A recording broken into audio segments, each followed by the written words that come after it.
അതുകൊണ്ടാണ് ഭാര്യ ഭർത്താക്കന്മാര് തമ്മിൽ വഴക്കുണ്ടാകുമ്പോൾ ചിലർ പറയും ഇതെന്റെ തലവിധിയാണ്. എത്രയോ കല്യാണാലോചനകൾ എനിക്ക് വന്നതാണ്, എല്ലാം പോയി ഇയാളെ തന്നെ കെട്ടേണ്ടി വന്നല്ലോ എന്ന് വഴക്കുണ്ടാക്കുമ്പോ പറയും ഇതൊക്കെ എന്റെ തലവിധിയാണ്. പറഞ്ഞിട്ട് കാര്യമില്ല. ഒരർത്ഥത്തിൽ ഇതൊരു തലവിധി തന്നെയാണ്. ഇതൊരു തലയിലെ വരയാണ്. മായ്ക്കാൻ കഴിയാത്ത ഡാവിഞ്ചിയുടെ കോഡ് വാങ്ങിച്ച ലോകശാസ്ത്രത്തിന് വായിക്കാൻ കഴിയാത്ത രഹസ്യത്തിന്റെ ഒരു കോഡാണ്. 4-ാം മാസത്തിൽ അള്ളാഹു ഒരു മനുഷ്യന്റെ വിധിയിൽ തീരുമാനിച്ചു വെച്ച കാര്യങ്ങൾ. അന്ന് അള്ളാഹു തീരുമാനിച്ച ഭാര്യ ആരാണോ ആ ഭാര്യയെ നിന്റെ ജീവിതത്തിൽ വന്നു ചേരുകയുള്ളൂ. അന്ന് തീരുമാനിച്ച ഭർത്താവ് ആരാണോ ആ ഭർത്താവെ നിന്റെ ജീവിതത്തിൽ 10-20 വർഷം കാലത്തിന്റെ ഗതിവിഗതികളുടെ പ്രവാഹത്തിന്റെ ഉള്ളിൽ വന്നു ചേരുന്നത് അള്ളാഹു തീരുമാനിച്ചത്. അപ്പോ ഇപ്പോൾ നടക്കുന്ന വിവാഹത്തിന്റെ 2-ാം ഘട്ടമാണ്. 2-ാം ഘട്ടം എന്ന് പറഞ്ഞാൽ ഈ മാതാവിന്റെയും പിതാവിന്റെയും ഉള്ളിലൂടെ കടന്നു വന്ന കുട്ടി 18 വർഷം പൂർത്തിയാകുമ്പോ 25 വർഷം ആണിനപൂർത്തിയാകുമ്പോ ആ സമയത്ത് അവരുടെ മാതാപിതാക്കൾ തന്റെ മകൾക്ക് ഒരു വരനെയും തന്റെ മകന് ഒരു വധുവിനെയും തരുമ്പോ നാട്ടിൽ ആരെങ്കിലും ഒക്കെ പറഞ്ഞ് 2 കുടുംബങ്ങൾ തമ്മിൽ കൂടിച്ചേർന്ന് അവര് തമ്മിൽ പരസ്പരം സംസാരിച്ച് അവര് തമ്മിൽ ധാരണയിലെത്തി നമ്മുടെ ഇപ്പോഴത്തെ ഒരു തീരുമാന പ്രകാരം പൊള്ളാച്ചി ചന്തയിൽ പോത്തിന് വെക്കണ മാതിരി പരസ്പരം അങ്ങോട്ടും ഇങ്ങോട്ടും വരന്റെ ഇറച്ചിയുടെ തൂക്കവും വധുവിന്റെ കവിളിന്റെ തടുപ്പും ഒക്കെ വെച്ച് പൊള്ളാച്ചി ചന്തയിലെ പോത്തിന് വിലയിടുന്നത് മാതിരി അങ്ങോട്ടും ഇങ്ങോട്ടും വിലയൊക്കെ ഉറപ്പിച്ച് മാർക്കറ്റിൽ പറ്റിയ കാളയ്ക്ക് അങ്ങനെയാണല്ലോ, നല്ല തൂക്കമുള്ള കാളയ്ക്ക് അത്രയും വില, നല്ല വെലിഞ്ഞു പോയതാണെങ്കിൽ ആരെങ്കിലും ഒക്കെ ഒന്നും കഴിഞ്ഞിട്ട് ആർക്ക് ഇല്ലെങ്കിൽ എടുത്തോണ്ട് പോവുക. അങ്ങനെ മാർക്കറ്റിലെ ഒരുമാതിരി ഏതാണ്ട് ഈ കച്ചവട കമ്പോളവൽക്കരിക്കപ്പെട്ട ലോകത്തെ അങ്ങനെ പരസ്പരം നമ്മൾ പറഞ്ഞുറപ്പിച്ച് ഒരു ഖതീബിന്റെ മുമ്പിൽ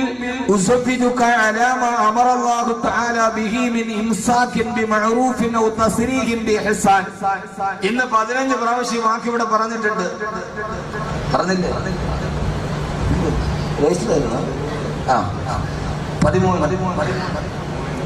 13 ഹിന്ദുക്കളാണ്. എന്നാലത് മലയാളത്തിൽ പറഞ്ഞിട്ടുണ്ട്. 3 ഹൈന്ദവ സുഹൃത്തുക്കളായിട്ട് ഇത് പറയാതിരുന്നിട്ടില്ല, അത് മലയാളത്തിൽ പറഞ്ഞിട്ടുണ്ട്. ഹൈന്ദവരുടെ സാധാരണ വിവാഹ കർമ്മം അഗ്നിയെ സാക്ഷിയാക്കി ഭർത്താവിന്റെ ഭാര്യയുടെ തുമ്പിൽ അല്ല ഭർത്താവിന്റെ ഈ വസ്ത്രത്തിന്റെ തുമ്പി പിടിച്ചിട്ട് ഭാര്യ നടക്കണമെന്നാണ്. കല്യാണത്തിന് എങ്ങനെയാ നടക്കണേ? കല്യാണം കഴിഞ്ഞാൽ നേരെ തിരിച്ചിട്ട് അവളുടെ തുമ്പി പിടിച്ച് നമ്മൾ നടക്കേണ്ടി വരും. ഏതായാലും ഈ ഒരൊറ്റ വാക്കിന്റെ അർത്ഥം അറിഞ്ഞാൽ നമ്മുടെ കുടുംബജീവിതം ഭദ്രമായി. ഇൻഷാ അല്ലാഹ് വഴിയെ ഞാൻ ഈ വാക്കിന്റെ അർത്ഥം പറഞ്ഞു തരാം. വേറെ ഒരു വാതിലേക്കണ്ട. നിക്കാഹ് നടക്കുമ്പോ ഭാര്യയുടെ പിതാവിന്റെ കയ്യിൽ പിടിച്ചിട്ട് അറബി ഭാഷയിൽ പറയുന്ന ഒരൊറ്റ വാക്കിന്റെ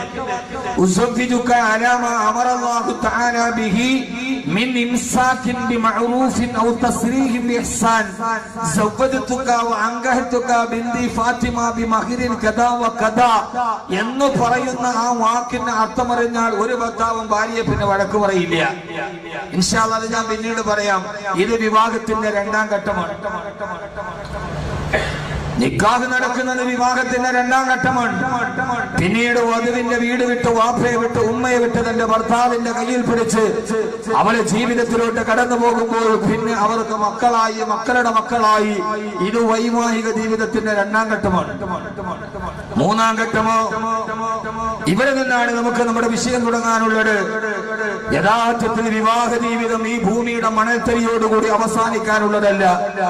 പള്ളിക്കാട്ടിലേക്ക് ഭർത്താവ് മണ്ണിനടിയിലേക്ക് ലയിച്ചു ചേർന്നാൽ ഭാര്യ വിധവയായാൽ പിന്നെ തീരെ ചാടി മരിക്കുവാനല്ല. അള്ളാഹുവിന്റെ ഖുർആൻ പറഞ്ഞത് പ്രതീക്ഷയോടെ ഭാര്യയോട് കാത്തിരിക്കാനാണ്. ഭാര്യ ആരടി മണ്ണിന്റെ ഉള്ളിലേക്ക് ലയിച്ചു ചേർന്നാൽ ഭർത്താവിനോട് പറഞ്ഞത് പ്രതീക്ഷയോടെ കാത്തിരിക്കുക. കാരണം വൈവാഹിക ജീവിതത്തിന് 3-ാമതൊരു ഘട്ടമുണ്ട്. ആ ഘട്ടമാണ് അവരും അവരുടെ ഭാര്യമാരും നാളെ സ്വർഗലോകത്ത് സ്വർണ്ണ നൂലുകൾ കൊണ്ട് നെയ്തുണ്ടാക്കപ്പെട്ട സ്വർണ്ണക്കട്ടിലിൽ അവര് ചാരിയിരുന്ന് കാലങ്ങളില്ലാത്ത മരണമില്ലാത്ത രോഗമില്ലാത്ത കടമില്ലാത്ത പ്രയാസമില്ലാത്ത ആദികളില്ലാത്ത വ്യാധികളില്ലാത്ത വ്യതകളില്ലാത്ത ശ്രദ്ധകളില്ലാത്ത പരാതിയില്ലാത്ത പരിമിതിയില്ലാത്ത പരിദേവനമില്ലാത്ത പരിതാപമില്ലാത്ത വൈക്ലഭ്യമില്ലാത്ത കണ്ണുനീരില്ലാത്ത സങ്കടമില്ലാത്ത ദുഃഖമില്ലാത്ത പ്രയാസങ്ങളില്ലാത്ത പിണക്കങ്ങളില്ലാത്ത ഇണക്കങ്ങളില്ലാത്ത വഴക്കില്ലാത്ത വക്കാണമില്ലാത്ത കുശുമ്പില്ലാത്ത കുശുകുശുപ്പില്ലാത്ത കുന്നായ്മയില്ലാത്ത കുതന്ത്രങ്ങളില്ലാത്ത ചതിയില്ലാത്ത വഞ്ചനയില്ലാത്ത ഇല്ലാത്തൊരു ജീവിതമുണ്ട്. ആ ജീവിതത്തിലേക്കാണ് നിങ്ങളുടെ വിവാഹത്തിന്റെ മൂന്നാം ഘട്ടം കടന്നു പോവുക.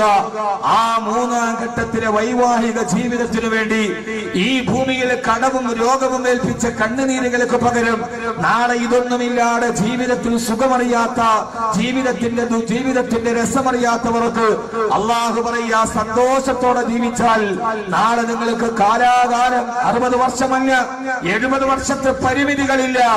യാതൊരുവിധ ഖാലിദീന ഫീഹാ അബദാ, യാതൊരുവിധ പരിധികളില്ലാത്ത കാലാകാലത്തോളം അസ്രായീൽ നിങ്ങളെ തേടി വരാത്ത, നിങ്ങൾ പേടിയോടെ കാത്തിരിക്കുന്ന മരണത്തിന്റെ മാലാഖമാർ നിങ്ങളെ ആരും പിടിച്ചുകൊണ്ട് പോകാതിരിക്കാൻ കാവല് നിൽക്കുന്ന ആ ഒരു ലോകത്തേക്ക് നിങ്ങളുടെ വിവാഹത്തിന്റെ മൂന്നാം ഘട്ടം കടന്നു പോകും. ആ മൂന്നാം ഘട്ടം കടന്നു പോകുമ്പോ നാളെ സ്വർഗത്തിന്റെ ഏറ്റവും പ്രധാനപ്പെട്ട മാളിക, നാളെ സ്വർഗത്തിലെ ഏറ്റവും നല്ല മാളിക, ഏറ്റവും വാതിലുകളുള്ള എല്ലാ വാതിലുകളുടെയും മലക്കുകൾ കടന്നു വന്ന് സലാമുൻ അലൈക്കും, അസ്സലാമു അലൈക്കും, അസ്സലാമു അലൈക്കും എന്ന് അള്ളാഹുവിന്റെ മലക്കുകൾ ഓരോ വാതിലൂടെയും കടന്നു വന്ന് സലാം പറയുന്ന വീടുകളുണ്ട് അവിടെ. ആ വീടുകൾ ആർക്കാണ് എന്ന് ചോദിച്ചപ്പോ അള്ളാഹുവിന്റെ ഖുർആൻ പറഞ്ഞത് ലോകത്തിലെ സ്വർഗലോകത്തിലെ ഏറ്റവും സുന്ദരമായ വീടാർക്കാ? അള്ളാഹുവിന്റെ ഖുർആൻ പറയാണ്, നാളെ സ്വർഗത്തിലെ ചൊല്ലുമ്പോ ആ സ്വർഗത്തിലെ ഏറ്റവും മനോഹരമായ ഭവനം അല്ലാഹു കൊടുക്കുന്നതാർക്കാ? ഓ വല്ലദീന യസിലൂന മാ അമറല്ലാഹു ബിഹി അയ്യൂസല വയഖശൂന റബ്ബഹും വയഖാഫൂന സൂഅൽ ഹിസാബ്. ഇത് അഹ്മദ് കബീർ എവിടെ നിന്നെങ്കിലും പറയുന്നതല്ല. 15 ജീവിതത്തിലേക്ക് കടന്നുപോയ ദമ്പതികളുടെ ഈ ലോകത്ത് വെച്ചുകൊണ്ട് ആദ്യമായി 4ാം വാർഷികത്തിലെ ഹസരത്ത് ആയിഷ സത്യദൂതരുടെ സഹധർമ്മിണി എന്ന റബീന്റെ പൊന്നമ്പിടി തിങ്കൾക്കല ഇപ്പോഴും വിട പറഞ്ഞു പോകാൻ മനസ്സ് കാണിക്കാതെ മുത്തുനബിയുടെ സലാത്ത് കേട്ട് നാണം കുണുങ്ങി പടിഞ്ഞാറൻ ചക്രവാളത്തിൽ വീണ്ടും തിരിച്ചു വരാൻ കാതോത്തു നിൽക്കുന്ന ഈ റബീന്റെ പൊന്നമ്പിടി ദിവസങ്ങള് ഒരിക്കൽ കൂടി നാം ഓർക്കുകയാ. നാളെ പരലോകത്ത് അല്ലാഹു നൽകുന്ന, നാളെ സ്വർഗത്തിലെ ഏറ്റവും മനോഹരമായ വീട് അല്ലാഹു നൽകുന്നതാർക്കാ? അത് തഹജ്ജുദ് നിസ്കരിച്ചവന് മാത്രമല്ല, അത് സദഖ കൊടുത്തവന് മാത്രമല്ല, അതെല്ലാ വർഷവും കഅബയിൽ പോയി മുക്തി മണത്തി വന്നവന് മാത്രമല്ല. അല്ലാഹുവിന്റെ ഖുർആൻ ബന്ധങ്ങളുടെ പവിത്രത പറയുകയാ. വല്ലദീന യസിലൂന മാ അമറല്ലാഹു ബിഹി അയ്യൂസലാ. അല്ലാഹു കൂട്ടിച്ചേർക്കാൻ പറഞ്ഞ ബന്ധങ്ങളെ വിട്ടുപോകാതെ കൂട്ടിച്ചേർക്കുന്നവന് അടിവരയിട്ട് പഠിക്കണേ. ആർക്കാണ് ഈ സുന്ദര ഭവനം എന്നറിയോ? വല്ലദീന യസിലൂന മാ അമറല്ലാഹു അയ്യൂസലാ. അല്ലാഹു കൂട്ടിച്ചേർത്ത് പിടിക്കാൻ പറഞ്ഞ ബന്ധങ്ങളെ വിട്ടുപോകാതെ അകന്നു പോകാതെ ആര് കൂട്ടിച്ചേർത്ത് പിടിക്കുന്നുവോ അവനാണ് നാളെ അല്ലാഹു നൽകുന്നത്. അവനാണ് നാളെ പരലോകത്തില് ഏറ്റവും മനോഹരമായ ഭവനം അല്ലാഹു നൽകുക. കൂട്ടിച്ചേർക്കാൻ പറഞ്ഞ ബന്ധങ്ങളെ ഏതാണ്? കൂട്ടിച്ചേർക്കാൻ പറഞ്ഞ ബന്ധങ്ങളേടാ? അവിടെ മുഫസ്സിരീങ്ങൾ രേഖപ്പെടുത്തുന്നുണ്ട്. പള്ളിയിലെ ഖത്തീബ് നിന്റെ വാതിന്റെ കൈ പിടിച്ചിട്ട് നിന്റെ ഭാര്യയുടെ പിതാവിന്റെ കൈ പിടിച്ചു കൂട്ടിച്ചേർത്ത് വെച്ചിട്ട് ഇവിടെ വെച്ച് നിന്നെ ഞാൻ ഒന്നാക്കി തരികയാണ്, ഇനി വിട്ടു പോകരുത്, പരസ്പരം അകന്നു പോകരുത്, അവളെ നീ കരയിക്കരുത് എന്ന് പറഞ്ഞിട്ട് അല്ലാഹു കൂട്ടിച്ചേർത്ത് തന്ന ബന്ധം അത് ഭാര്യ ഭർത്താക്കന്മാരുടെ ബന്ധമാണ്. ഭാര്യ ഭർത്തൃ ബന്ധമെന്ന ജീവിതത്തിന്റെ ഏതോ ഒരു മേഖലയിൽ വെച്ച് കൂടിച്ചേരുന്ന ആ ബന്ധത്തെ പിന്നീട് വിട്ടുപോകാതെ അവസാനം വരെ കൂട്ടിച്ചേർത്ത് പിടിച്ചവർ അവരകന്നു പോയിട്ടില്ല, അവര് പിണങ്ങി മാറിയിട്ടില്ല, അവര് പരസ്പരം വൈരാഗ്യത്തോടെ മാറിക്കിടന്നിട്ടില്ല. കുടുംബ ബന്ധത്തിന്റെ പവിത്രത അറിയാൻ ആരാണ് ഭാര്യ ആരാണ് ഭർത്താവ് എന്നറിയാൻ അല്ലാഹുവിന്റെ ഖുർആൻ പറയുന്ന നാളെ പരലോകത്ത് സ്വർഗത്തിലെ ഏറ്റവും വലിയ ഭവനം നൽകുന്നതാർക്കാ? ജന്നാത്തു അദ്നിൻ യദ്ഖുലൂനഹാ വമൻ സ്വലഹ മിൻ ആബാഇഹിം വഅസ്വാദിഹിം വദുരിയാതിഹിം വൽമലായികതു യദ്ഖുലൂന അലൈഹിം മിൻ കുല്ലി ബാബ്. ഇതൊന്നും വെറുതെയല്ല, സൂറത്ത് ഹൂദ് പാരായണം ചെയ്യുക. ജന്നാത്തു അദ്നിൻ യദ്ഖുലൂനഹാ, അവർക്ക് അല്ലാഹു നാളെ ഭവനം കൊടുക്കുന്നത്. ജന്നാത്തു അദിനിന് ഏദൻ തോട്ടത്തിലാണ് അവരുടെ ഭവനമുള്ളത്. അവിടെ ആരൊക്കെയാ? വമൻ സലഹ മിൻ അബായിഹിം, അവിടെ നമ്മുടെ മാതാപിതാക്കളുണ്ട്. വഅസ്വാദിഹിം, ഭാര്യ ഭർത്താക്കന്മാരുണ്ട്. വദുരിയാതിഹിം, അവരുടെ മക്കളുമുണ്ട്. അവരാ സ്വർഗത്തിന്റെ ഏദൻ തോട്ടത്തിലെ ഭവനത്തിലിരിക്കുമ്പോ വൽ മലായികതു യദ്ഖുലൂന അലൈഹിം മിൻ കുല്ലി ബാബ്, ഓരോ വാതിലിലൂടെ മലക്കുകളെ കടന്നു വന്നിട്ട് പറയൂ, സ്വർഗത്തിന്റെ എത്ര വാതിലുകളാ, സ്വർഗത്തിന് എത്രയോ വാതിലുകളാണുള്ളത്, എണ്ണിയാലൊടുങ്ങാത്ത വാതിലുകൾ.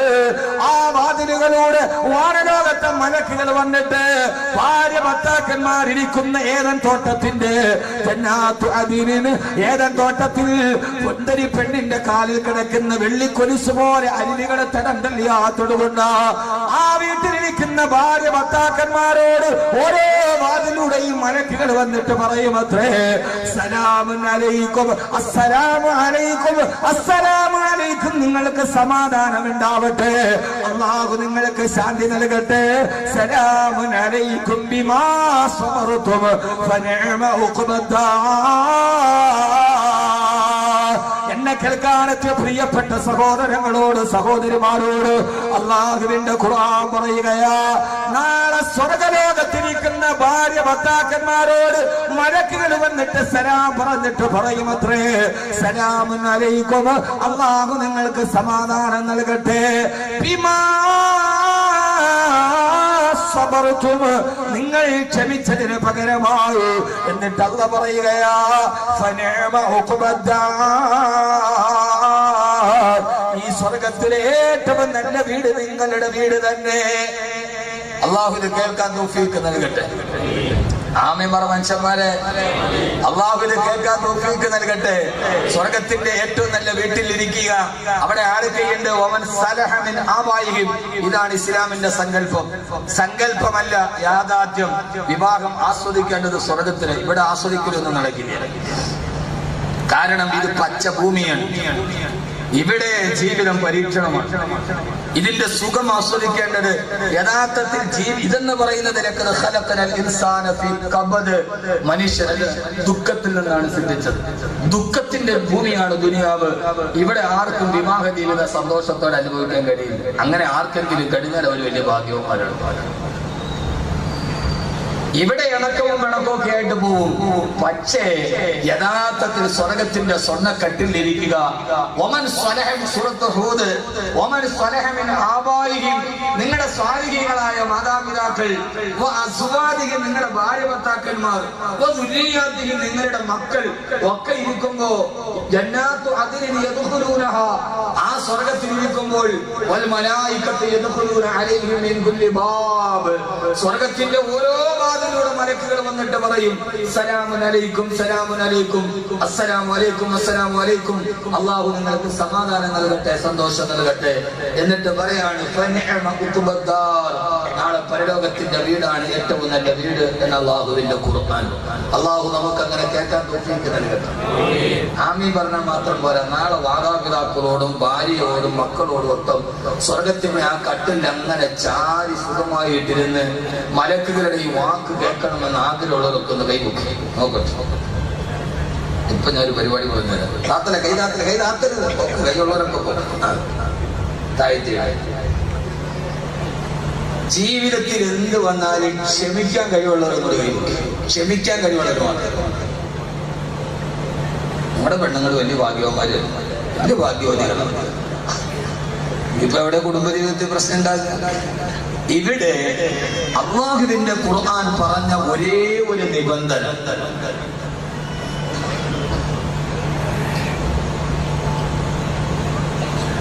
അല്ലാഹുവിന്റെ ഖുർആൻ പറഞ്ഞ വളരെ പ്രധാനപ്പെട്ട ഒരു നിബന്ധന, നാളെ നിങ്ങൾക്ക് ഇങ്ങനെ സ്വർഗത്തിൽ ഇരിക്കണമെങ്കിൽ മലക്കുകൾ പറയുന്ന ഒരു വാക്കുണ്ട്, സലാമുൻ അലൈക്കും ബിമാ സബർതും, നിങ്ങൾ ക്ഷമിച്ചതിന് പകരമായി അല്ലാഹു നിങ്ങൾക്ക് നൽകുന്ന ഭവനമാണ്. നാളെ ഇങ്ങനെ ഇരിക്കണമെങ്കിൽ ഏറ്റവും പ്രധാനപ്പെട്ട ഒരു കാര്യം ക്ഷമയാണ്. അത് ഭാര്യയ്ക്കുണ്ടാവണം, ഭർത്താവിനുണ്ടാവണം. ഇതില്ലെങ്കിൽ പിന്നെ ഈ വിഷയം കേട്ടിട്ട് തന്നെ കാര്യമില്ല. ഏത് സമയത്തും ക്ഷമയുണ്ടാവണം. ആദരവായ പ്രവാചകൻ നബി മുഹമ്മദ് മുസ്തഫ സല്ലല്ലാഹു അലൈഹി വസല്ലം പറയുകയാ, അല്ലാഹുവിന്റെ ഖുർആൻ ഓതിയിട്ട് നാളെ മലക്കുകൾ വന്ന് നാളെ ഭാര്യ ഭർത്താക്കന്മാരോട് പറയുന്നത്, സലാമുൻ അലൈക്കും ബിമാ സബർതും ഫനിഅമ ഉഖബദ്ദാർ. നിങ്ങളുടെ ജീവിതത്തിൽ വന്ന എല്ലാ പ്രശ്നങ്ങളെയും ക്ഷമയോടെ നിങ്ങളെ തരണം ചെയ്തതിന് അള്ളാഹു നിങ്ങൾക്ക് നൽകിയ പ്രതിഫലമാണിതെന്ന് അള്ളാഹുവിന്റെ മലക്കുകൾ നാളെ വന്നവരോട് പറയുമെന്ന് അള്ളാഹുവിന്റെ വിശുദ്ധ ഖുർആൻ. അതുകൊണ്ട് ആദ്യം വേണ്ടത് ക്ഷമയാണ്. ജീവിത ക്ഷമ എന്ന 2 അക്ഷരത്തിന്റെ മുകളിലാണ് കുടുംബജീവിതം മുന്നോട്ട് പോവുക. എന്നാലേ നമുക്കങ്ങനെ ആവാൻ കഴിയുകയുള്ളൂ. ആദ്യമായി വിവാഹം കഴിഞ്ഞ ഭാര്യ ഭർത്താക്കന്മാരോട് അള്ളാഹു തന്നെ പറഞ്ഞത്, ആദ്യം വിവാഹം കഴിഞ്ഞ ഭാര്യ ഭർത്താക്കന്മാർ ആദം നബി ഹവ്വ ബീവിമാ, അവരുടെ വിവാഹത്തിന് കാർമികത്വം വഹിച്ചത് മലക്കുകൾ പടച്ചിറപ്പുമാ. ആ വിവാഹം കഴിഞ്ഞ ഉടനെ, ആദ്യം വിവാഹം കഴിഞ്ഞ ഉടനെ അല്ലാഹു സുബ്ഹാനഹു വ തആല വിവാഹം കഴിഞ്ഞ നവദമ്പതികളോട് ആദം നബിയോടും ഹവ്വ ബീവിയോടും അല്ലാഹു പറഞ്ഞ നിർദ്ദേശമേടെന്നറിയോ?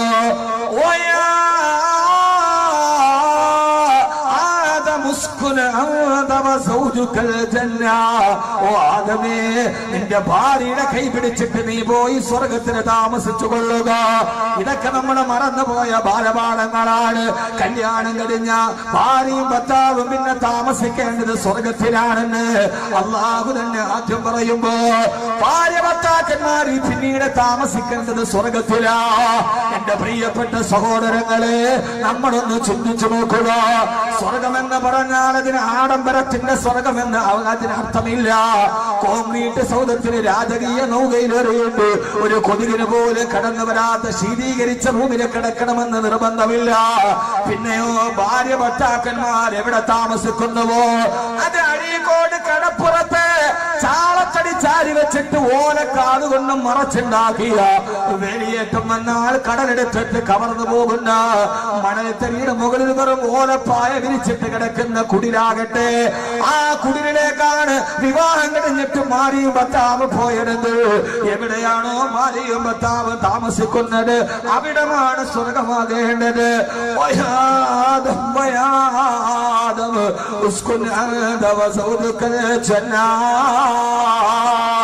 ആദമേ, നിന്റെ ഭാര്യയോടൊത്ത് സ്വർഗത്തിന് താമസിക്കുക. എവിടെയാണോ ഭാര്യ ഭർത്താക്കന്മാര് താമസിക്കുന്നത് അവിടമാണ് സ്വർഗമായി മാറേണ്ടത്. അതിന് 2 നില മാളിക വേണ്ട മോനെ, അതിന് ഏറ്റവും വലിയ ജൈനാനന്തരമായൊരു പൂന്തോട്ടം വേണ്ട മോളെ. ദുബൈയിലെ പാംജമേറ ബീച്ചിൽ കടലിന്റെ അടിത്തട്ടില് ഗ്ലാസ് കൊണ്ട് ബെഡ്റൂം ഉണ്ടാക്കി. ആ ബെഡ്റൂമിന്റെ ഉള്ളിൽ മറുഭാഗത്ത് തത്തിക്കളിക്കുന്ന ഡോൾഫിനുകളെ കണ്ടുകൊണ്ട് മധുവിധു ആഘോഷിച്ച ആളുകളാണ് ഹോളിവുഡിന്റെ നടി അഞ്ജലീന ജോളി. പാംജമേറ ബീച്ചിൽ ഡോൾഫിനുകളെ കണ്ടിട്ട് മധുവിധു ആഘോഷിച്ച ബെഡ്റൂമിന്റെ ഉടമക്ക് 9 ദിവസത്തിനപ്പുറം അവരുടെ കല്യാണ ജീവിതം മുമ്പോട്ട് പോയില്ല.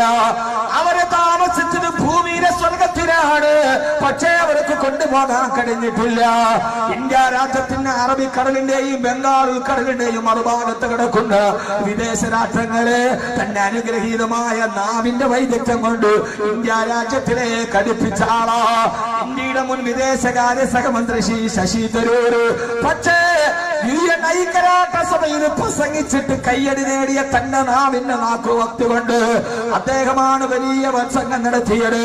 ഈ കഴിഞ്ഞ വർഷം ബ്രിട്ടനിൽ ചെന്നിട്ട് അവരുടെ മുഖത്ത് നോക്കിയിട്ട് നിങ്ങളുടെ സ്വാതന്ത്ര്യം വലിച്ചെടുത്തവരാണ് നിങ്ങളെന്ന് നേരെ നോക്കി പറഞ്ഞ ഒരു നാവിന്റെ ഉടമയാണ് അദ്ദേഹം. അദ്ദേഹം അത്രയേറെ വലിയ പ്രസംഗം നടത്തിയിട്ട് ഇന്ത്യയുടെ അപ്പുറത്ത് കിടന്ന വിദേശ രാഷ്ട്രങ്ങള് ഇന്ത്യയിലേക്ക് അടുപ്പിക്കാൻ കിടന്ന മനുഷ്യനാ. പക്ഷേ തൊട്ടടുത്ത് കിടക്കുന്ന ഭാര്യയുടെ ഹൃദയത്തെ തന്നിലേക്ക് അടുപ്പിക്കാൻ കഴിയാതെ വന്നപ്പോ ആ മനുഷ്യന്റെ ഭാര്യ ആത്മഹത്യ ചെയ്യേണ്ടി വന്നുവെങ്കിൽ എന്റെ പ്രിയപ്പെട്ട ചെറുപ്പക്കാരാ, എന്റെ പ്രിയപ്പെട്ട പെങ്ങള്, ഭാര്യ ഭർത്താക്കന്മാര് ജീവിക്കുന്ന സ്വർഗമാക്കി മാറ്റണം. അതുകൊണ്ടല്ലോ. പക്ഷേ ഞാൻ നിങ്ങളോട് കഥ പറഞ്ഞു തരാം.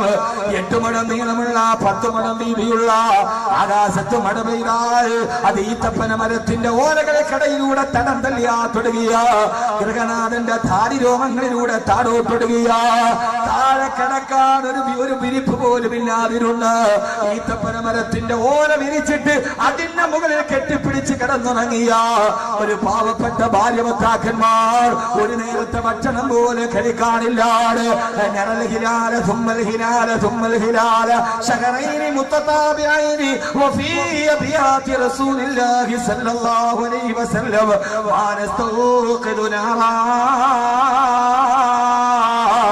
ഞങ്ങളുടെ വീട്ടിൽ 3 മാസത്തോളം അടുപ്പിന് തീ പുകയാത്ത ദിനരാത്രങ്ങൾ കടന്നു പോയിട്ടുണ്ട്. ഭാര്യയോട് ചോദിച്ചു, അന്നെങ്ങനെയാണ് നിങ്ങൾ വിശപ്പടക്കിയത്? ഈ അസ്വദൈനി 2 കറുത്ത സാധനങ്ങൾ കൊണ്ട്, ഒന്ന് കറുത്ത ഈത്തപ്പഴം, പിന്നെ ആ ഈത്തപ്പഴം ഇട്ടുവെച്ച വെള്ളം. ഈത്തപ്പഴം ഇട്ടുവെച്ച വെള്ളം കുടിച്ച് 3 മാസത്തോളം പട്ടിണി മാറ്റിയ ഭാര്യ ഭർത്താക്കന്മാർ. ഭർത്താവ് മരിക്കുമ്പോ ഭാര്യക്ക് 18 വയസ്സാണ് പ്രായം. ഭർത്താവ് മരിക്കുമ്പോ ഭാര്യക്ക് 18 വയസ്സാണ് പ്രായം. ഭർത്താവിനെ കബറടക്കിയിട്ട് കൂട്ടുകാര് വീട്ടിലേക്ക് വരുമ്പോ തന്റെ ഭർത്താവ് നഷ്ടപ്പെട്ട ദുഃഖത്തോട് പൊട്ടിക്കരയുന്ന ഭാര്യയോട് കൊണ്ട് 8 മുഴം നീളമുള്ള ചോദനിക്കുന്ന കൂരയിൽ ഇരുന്നിട്ട് പൊട്ടിക്കരയുന്ന ഭാര്യയോട് കൂട്ടുകാര് ചോദിച്ചു, അത്രേ നിങ്ങളുടെ ഭർത്താവിനെ കുറിച്ചുള്ള നിങ്ങളുടെ അഭിപ്രായമെന്താ? ആ സമയത്താണ് പൊട്ടിക്കരച്ചിരുന്നത്. ജീവിതത്തിന്റെ വടിയാത്രയിൽ ഒറ്റക്കായി പോയ ഗദ്ഗതത്തിന്റെ ഇടയിൽ കൂട്ടുകാരോട് പറഞ്ഞത്, എന്റെ ഭർത്താവാരെന്നറിയോ? കാന ഖുലുഖുൽ ഖുർആൻ. എന്റെ ഭർത്താവ് ഖുർആൻ പറഞ്ഞ ഭർത്താവായിരുന്നു. ഖാമോശ് കർ രഹി തോ ഖുദാ കി കിതാബ് ഹേ, മഗർ ബോൽ രഹി തോ റിസാലത്ത് കാ മാബ് ഹേ. എന്റെ ഭർത്താവ് ഖുർആൻ പറഞ്ഞ ഭർത്താവായിരുന്നെന്ന് പറഞ്ഞു. ആരാ പറഞ്ഞതെന്നറിയോ? ആ പറഞ്ഞ ആളാണ് ഹസ്രത്ത് ആയിഷ. ഹസ്രത്ത് ആയിഷ റളിയല്ലാഹു തആല അൻഹ, സത്യദൂതരുടെ സഹധർമ്മിണി. ജീവിതം സ്വർഗമാക്കാൻ മണിമാളിക വേണ്ട, സ്വർണ്ണം കണ്ട ഭരണമായിട്ട് അടിയണ്ട, 3 നേരം ഭക്ഷണം കഴിക്കണ്ട, എന്നാൽ ജീവിതം സ്വർഗമാണെന്ന് പഠിപ്പിച്ചു കൊടുക്കാൻ ആധുനിക ലോകത്തിന്റെ വനിതയുടെ റോൾ മോഡലായി വന്ന ലോകത്തിന്റെ മുത്ത് ആയിഷത്തു സിദ്ദീഖ റളിയല്ലാഹു തആല അൻഹ.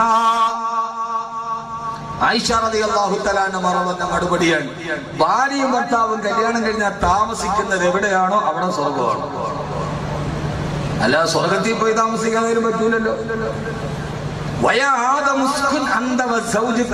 നിന്റെ ഭാര്യയുമായി പോയി സ്വർഗത്തിൽ താമസിച്ചോന്ന. അപ്പൊ ഭാര്യ ഭർത്താവ് താമസിക്കുന്നവിടെ സ്വർഗമാക്കാൻ കഴിയണം. അള്ളാഹു നമ്മളങ്ങനെ ആക്കി തരാം. ആർക്കും ഒരു പ്രതീക്ഷയില്ല, ആമീൻ പോലും പറയണില്ല. ഇനിയിപ്പോ ഈ നരകം ഇത്രയും നാള് നരകമായത് ഇനിയിപ്പോ സ്വർഗമാകാൻ എന്റെ വഴിയൊക്കെ ഞാൻ പറഞ്ഞാൽ അള്ളാഹു എന്റെ നിങ്ങളെ എങ്ങനെ ആക്കി തരാം. ആമീൻ പറ മനുഷ്യന്മാരെ, ആമീൻ കൊണ്ടെങ്കിൽ അവളുടെ മനസ്സ് മാറിയാലോ. അള്ളാഹു നമ്മളെ അങ്ങനെ ആക്കി തരട്ടെ. അതുകൊണ്ട് സ്വർഗമാകണം. ആരാ? ശശി തരൂർ, എന്റെ അടുത്ത സുഹൃത്ത, നമ്മുടെ MP ആണ്, തിരുവനന്തപുരത്ത് MP ആണ്, റിയാസ്മോളുടെ ഒക്കെ MP അല്ലേ, നമ്മുടെ MP അല്ലേ?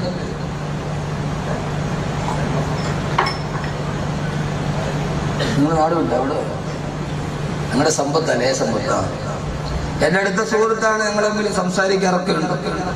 പക്ഷെ എന്നാലും വിദേശ രാഷ്ട്രങ്ങളെ ഇന്ത്യയിലോട്ട് അടുപ്പിച്ചാർക്ക് തൊട്ടടുത്ത് ഭാര്യയുടെ ഹൃദയം അടുപ്പിക്കാൻ കഴിഞ്ഞില്ല. പക്ഷെ എന്നാൽ മുഴുവൻ പട്ടിണിയായിട്ടും മാറി ഉടുക്കാൻ ഒരു വസ്ത്രമില്ലാതിരുന്നിട്ടും ഭർത്താവ് മരിച്ചപ്പോൾ സംതൃപ്തിയോടെ മറുപടി പറയുന്ന ഒരു ഭാര്യയെ സൃഷ്ടിച്ചെടുക്കാൻ ഹബീബായ നബി മുഹമ്മദ് മുസ്തഫ, ഹബീബായ നബി മുഹമ്മദ് മുസ്തഫ. സലാത്ത് പറഞ്ഞ വിഷയം പറയില്ല, ഞാൻ നിർത്തും. 11:30 വരെ വാദം പറയും. അത് പറഞ്ഞ കാര്യം എന്ത് വിഷയമാണേലും ശരി. ഇന്ന് പറയാൻ നമ്മൾ ഇന്നലെ പറഞ്ഞിട്ടുണ്ടെന്ന് ഞാൻ 1:30 മണി വരെ. ഇന്നലെ ഞാൻ വിളിക്കുന്നുണ്ട് കുമ്മനത്തെ, തുടക്കമായതുകൊണ്ടാണ്. കുറച്ച് കഴിയുമ്പോൾ നിർത്തിക്കോളും. 1:30 വരെയൊക്കെ ഇന്നലെ വാദം പറഞ്ഞു. ഞാൻ കുമ്മനത്തെ വിളിക്കുന്നുണ്ട്, എൻ്റെ അടുത്ത സുഹൃത്താ, നല്ല ആളാ. അള്ളാഹു ആഫിയത്ത് കൊടുക്കട്ടെ. അത് തുടങ്ങിയതല്ലോ, അതുകൊണ്ടാണ്. കുറച്ച് കഴിയുമ്പോൾ 12 മണിക്കൊക്കെ വാച്ച് നോക്കിക്കോളൂ. ഞാൻ 5 മണി വരെയൊക്കെ വാത് പറഞ്ഞിട്ട്, അടിമാലിയിൽ വാത് പറഞ്ഞിട്ട് സ്റ്റേജിൽ നിന്ന് അറിയുമ്പോൾ സുബൈക്ക് വാങ്ങി 7.5 മണിക്കൂർ വാത് പറഞ്ഞിട്ട് തൂക്കുപാലത്ത് വരെയും.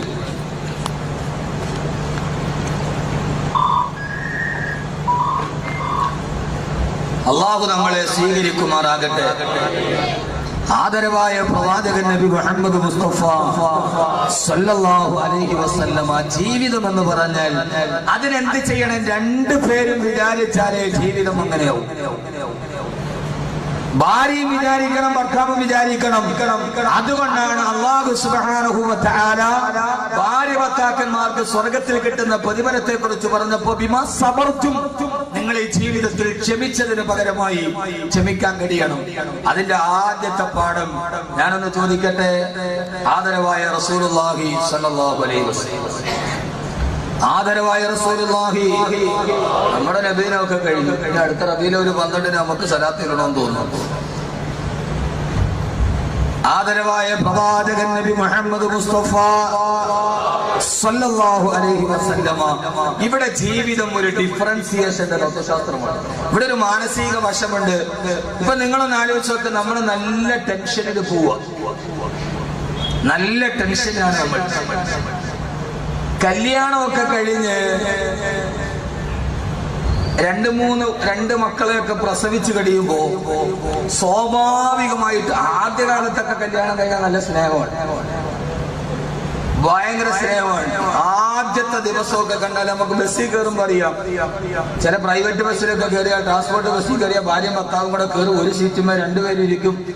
പിന്നെ അവര് കൈയിന്റെ ഇടയിൽ കൂടെ കൈയൊക്കെ ഇട്ടിട്ട് 2 പേരും കൂടെ ഇങ്ങനെ മുഖമൊക്കെ ചേർത്ത് വെച്ചിട്ട് വർത്താനം പറയണ കേട്ടോ, ഇവർ 2 പേരും മാത്രമേ ബസ്സിലുള്ളൂ എന്ന് തോന്നുന്നു. അത്രയ്ക്ക് കൊഞ്ചലും കോടയലും. അവരൊരു പ്രൈവറ്റ് ബസ്സിലാണോ ട്രാൻസ്പോർട്ട് ബസ്സിലാണോ അവർ പോകുന്നത്. അപ്പോഴേ മനസ്സിലാക്കിക്കോണം കല്യാണം കഴിഞ്ഞിട്ട് 3 മാസമായിട്ടുള്ളൂ. ഒരു വർഷം 6 മാസം കഴിഞ്ഞാൽ അപ്പൊ അറിയാം. ബസ്സിൽ കയറുമ്പോ ഭർത്താവ് പറയും, നീ മുമ്പിൽ ഇരുന്നു, ഞാൻ ബാക്കിയിരുന്നു. അപ്പൊ മനസ്സിലായിക്കോണം 6 മാസമായി. പിന്നെ കുറെ കഴിയുമ്പോ ഭാര്യ ചോദിക്കുക കല്യാണത്തിന് വേണ്ടേ, ഭർത്താവ് പറയും, നീ 9 മണിയുടെ ബസ്സിൽ പൊക്കോ, ഞാൻ 10 മണിക്ക് പുറകെ വന്നേക്കാം. അപ്പൊ മനസ്സിലായിക്കോണം 1 വർഷമായി. ആദ്യകാലത്തൊക്കെ ഭയങ്കര അടുപ്പമാണ്. കുറെ കഴിഞ്ഞാൽ സാധാരണ പെണ്ണുങ്ങൾക്ക് പറയാനുള്ള പ്രധാനപ്പെട്ട പരാതി, ആദ്യം ഒന്നും ഇങ്ങനെ ആയിരുന്നില്ല, 2 പ്രസവമൊക്കെ കഴിഞ്ഞു, എന്റെ സൗന്ദര്യമൊക്കെ പോയി, ഇതിപ്പോ നെയ്യെടുത്ത പെരുമ്പാമ്പിന് മാതിരിയായി. ഇപ്പൊ അവക്ക് അദ്ദേഹത്തിനോട് എന്നോട് ഒരു സ്നേഹവും ഇല്ല. ഈ പെരുമ്പാമ്പിനെ നെയ്യെടുത്താൽ കണ്ടൂടെ, പിന്നെ വലിപ്പൊന്നും ഉണ്ടാവില്ല. പിന്നെ അതിങ്ങനെ ഒട്ടിപ്പിടിച്ച് ഒരുമാതിരി തൂങ്ങിക്കിടക്കും, ബ്രോയിലർ കോഴിയുമായി. അപ്പൊ ഇടയ്ക്കിടയ്ക്ക് ഭാര്യ ചോദിക്കും, ആദ്യ പ്രശ്നം കുടുംബജീവിതത്തിന്റെ പ്രശ്നം ഉണ്ടാണ് അവിടെ. അപ്പൊ ഇടയ്ക്ക് നമ്മൾ നല്ല തിരക്കി വരുമ്പോ, എന്നാ ഈ പെണ്ണ് മനസ്സിലാക്കേണ്ട, ഭർത്താവിൽ തിരക്കണ്ട്, നമ്മൾ ആ സമയത്ത് പോവരുത്. നല്ല തിരക്കിലോ ടെൻഷനിലോ മൊബൈലിൽ ഫോൺ വന്നിട്ടുണ്ടാവും, കാശ് കൊടുക്കാതെ വിളിച്ചായിരിക്കും. ആ ടെൻഷനിലേക്ക് പെണ്ണ് വയ്യ വന്നിട്ട്, നിങ്ങൾക്കിപ്പോ എന്നോട് എത്ര സ്നേഹമുണ്ട്, നിങ്ങൾക്ക് എന്നോട് ഇപ്പൊ പഴയ സ്നേഹമൊന്നുമില്ല, ഇപ്പൊ എത്ര സ്നേഹം നിങ്ങൾക്ക് എന്നോട്. ആ ആണ്ടാറടങ്ങനെ സ്നേഹം വളർത്താനുള്ള മനുഷ്യൻ കായ് കൊടുക്കാനില്ലാതെ കിടന്ന് നേടുക. ആ സമയത്ത് നീ സ്നേഹം വളർത്താൻ പറഞ്ഞു. നമ്മൾ ആ സമയത്ത് എന്ത് ചെയ്യും? ആ സമയത്ത് നമ്മൾ ഈർഷ്യം. ഇതാണ് ബിമാ സബർത്തും. ക്ഷമയുള്ളവർ എഴുന്നേറ്റിക്കാൻ പറഞ്ഞില്ല, കൈവെക്കാൻ പറഞ്ഞ ഇതാണ്. ഞാൻ കൂടുതലായിട്ട് വിശദീകരിച്ച് പറയണില്ല. ഈ സമയത്തോട് അപ്പൊ തന്നെ ആ പെണ്ണിന്റെ ഹൃദയത്തിൽ ഒരു മുറിവുണ്ടാവും. പഴയതുപോലെയല്ല, കാര്യം കൈവിട്ടുപോയി, ഇയാൾക്ക് വേറെ ഏതോ ചായക്കടയിൽ പറ്റുന്നുണ്ട്, നമുക്ക് അപ്പോഴേ നോക്കണം. ആദരവായ പ്രവാചകൻ നബി മുഹമ്മദ് മുസ്തഫ സല്ലല്ലാഹു അലൈഹി വസല്ലം ഒരു ദിവസം വരവേ ആയിഷ റളിയല്ലാഹു തആല ചോദിച്ചു, യാ റസൂലല്ലാഹ്, ഹബീബായ മുത്തിന്റെയും ആയിഷ ബീവിയുടെയും ജീവിതത്തിന്റെ പ്രധാനപ്പെട്ട നമ്മുടെ ജീവിതത്തിൽ പ്രയോജനം ചെയ്യുന്ന ചില കാര്യങ്ങൾ മാത്രം എടുത്തുതിരിക്കുകയാണ് സമയത്തിന്റെ പരിമിതി കൊണ്ട്. ആയിഷ റളിയല്ലാഹു തആല ചോദിച്ചു, യാ റസൂലല്ലാഹ്,